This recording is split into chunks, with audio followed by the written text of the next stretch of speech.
That girl trend's been all over TikTok and Instagram. If you've not heard of it, I'm going to give you a little brief laydown if that's all right. It's the idea of having a perfect routine and lifestyle. Girls on TikTok have described the trend as their way to kind of romanticize their lives a little bit and enjoy the small moments a little bit more. However, these videos are being described in some cases as materialistic, with the latest gadgets, clothes, and setting the standard pretty high for everyday girls and women. It's the idea of kind of being productive all the time, successful, but still finding the time to be healthy, meditate, read books, go to the gym, stick to a strict skincare routine, and look amazing whilst doing it all, which sometimes is not really realistic. That's all it takes to be that girl, basically. Gigi Robertson is a Gen Z thought leader and a content creator with over 132k on TikTok, and I'm very happy to say that Gigi's with me now. Hi Gigi, how are you? Hi, good morning or good afternoon wherever you're listening from. But it's morning for you, isn't it? It is the morning for me over here in New York City. Thank you so much for your time today. I really do appreciate it. Let's talk about this trend, because I see it on my TikTok page all the time. Would you say that that girl trend can be a little bit toxic for girls and women? Yeah, I think there's two sides to every coin. I always try to play devil's advocate where I can. I know for some people, sticking to the that girl trend is really not only romanticizing their life, but it's helping them get out of a funk or stay on track with certain goals that they want to meet. However, on the other side of it, that's on an individual level. And what most people overlook, in my opinion, is the fact that their content could reach thousands, millions, multiple millions of people and affect the way that they're perceiving their own life because they're internalizing it. And so that, in my opinion, is a problem with the that girl trend. It's not that somebody wanted a creative outlet and they chose to do it and romanticize their own life. It's the way that other people are internalizing that. 100%. This is exactly what I thought as well.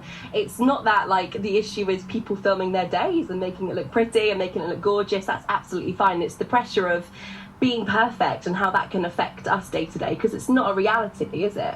No, and as much as we want or wanted to get rid of the, perfect Instagram feed that was curated, now this is that version for TikTok. And as we're seeing TikTok evolve, I mean, even over the past 2 years, we've really seen this kind of glamorization of our life to fit an aesthetic that will then lead to brand deals or lead to more followers or a specific audience, when in reality, the whole reason people love TikTok is because of how raw and unfiltered it is. So again, it's not to say you can't put your creative energy into making a fun little video about your day-to-day.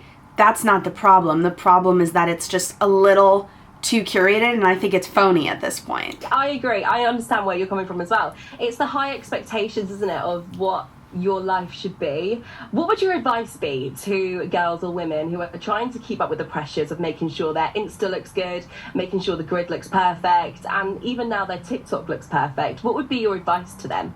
I mean, first of all, if you're listening, you can take a look at mine and look at how all over the place I am with my videos, with all of my content, with my photos, with even my caption writing. It's all over the place. And I think that we have to remember that we're multidimensional and we're multi-hyphenate, and that we're not fitting into one box. And it's okay if you do want something to look aesthetic, right? Maybe you're an artist, maybe you're an art student, maybe it's your hobby to make your Instagram feed look aesthetically pleasing, but at the end of the day, that's not reality, and it comes up to your own choice to really pick and choose how you want to present your digital narrative. And then second to that, in terms of protecting our mental health with it, we really have to dissociate from our screen. I think so many times I hear about people's self-esteem being affected because of something they saw online from a person they don't know, maybe across the globe. Maybe some of the food options or the clothing options aren't even available in your state, or maybe you can't even afford it, right? And so I think a lot of the time we're really inclined to always want to be someone else or want to achieve a goal that's not, in line with our unique individual life. And so really trying to do grounding exercises and thinking of different ways to pull yourself out of this digital narrative and say, you know what, like, I'm Gigi, I'm here this morning with the BBC, this is wild, and I don't need to compare myself to somebody else who I've seen, you know, have their own radio show or have their own TV show, because that's not my reality. My reality is here and now. It takes time. It takes a lot of time to learn. I think I also have to get in that mindset of like not being so obsessed with like always checking your Insta and always checking your TikTok, doing that thing where you put a little time limit on it and just making sure that you're not always on your phone. With that girl trend that's going around, so much of it is focused on going to the gym, waking up at 6 a.m, being put together, like journaling. Those things, to me, in my opinion, are normal things that normal people do, but it's kind of being romanticized in a way. But how can we be easy on ourselves and not be so hard on ourselves? And I think that's quite a hard thing to do, isn't it? It's certainly hard. I will not pretend like it's easy. As somebody living with several chronic illnesses and who's dealt with body image issues in the past as a result of those conditions, I have personally found it very challenging to even talk about going to the gym or eating healthy, because certain things make me really sick to my stomach. I physically cannot work out like a normal person, you know, per se, going to the gym. And so when I see those videos and that's not my reality, or I forget to make my bed, I don't beat myself up, because again, that's not where I'm living, and we have to meet ourselves where we're at, not where we could be. And that's really, really hard to do, because a lot of the time we're thinking about ourselves in the future, and we're thinking about, you know, do it now for your future self, but we don't know what is certain in our future. And so I always try to pull myself back into the present and remind myself of all of the things that I'm currently doing that help me. If that's lighting a candle in the middle of the day to help me kickstart cleaning my room before I, you know, maybe go for a walk with my dog, then that's what works for me that day. But guess what? I also had French toast for breakfast. I also am having, you know, a hot latte that I've microwaved 3 times because I've gotten so distracted. I don't hold back at all from making things look like anything other than what they are. And that's a part of the issue with everybody wanting to go viral now, is it's aesthetically pleasing to look at a video that's chopped up where you're waking up, it's dark, there's a story arc, you're going to the gym, you made your bed, you made your green juice, now you're going on your hot girl walk. Like, it's all a fabricated story.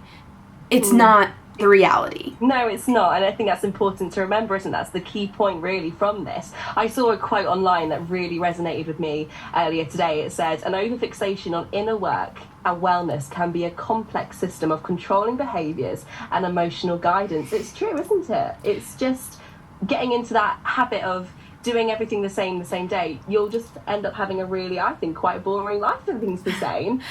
Your Instagram, I will say, and your TikTok is so refreshing to see, because it's all raw, it's all such wonderful content. How long have you been doing it for? Everyone has a routine of sorts. I make my morning coffee every day. Do I make it exactly the same? Do I make it exactly at the same time? No. And we have to allow ourselves that grace to also, again, evolve over time, that a lot of people just want that instant gratification. But in terms of how long I've been doing social media, I've been working with social media probably since 2015 or 2016. I mean, I was in middle school when all these apps came out, and I definitely had a profile, and I've been building it for years, but I've been working as a content creator and advocate full-time for the past 2 years. Amazing stuff, and thank you so much for your time today. We really do appreciate it. Thank you so much, Gigi. Let me know your thoughts. I would love to know. You can also see more of Gigi on her socials at It's Gigi Robinson. Loads of good stuff on there.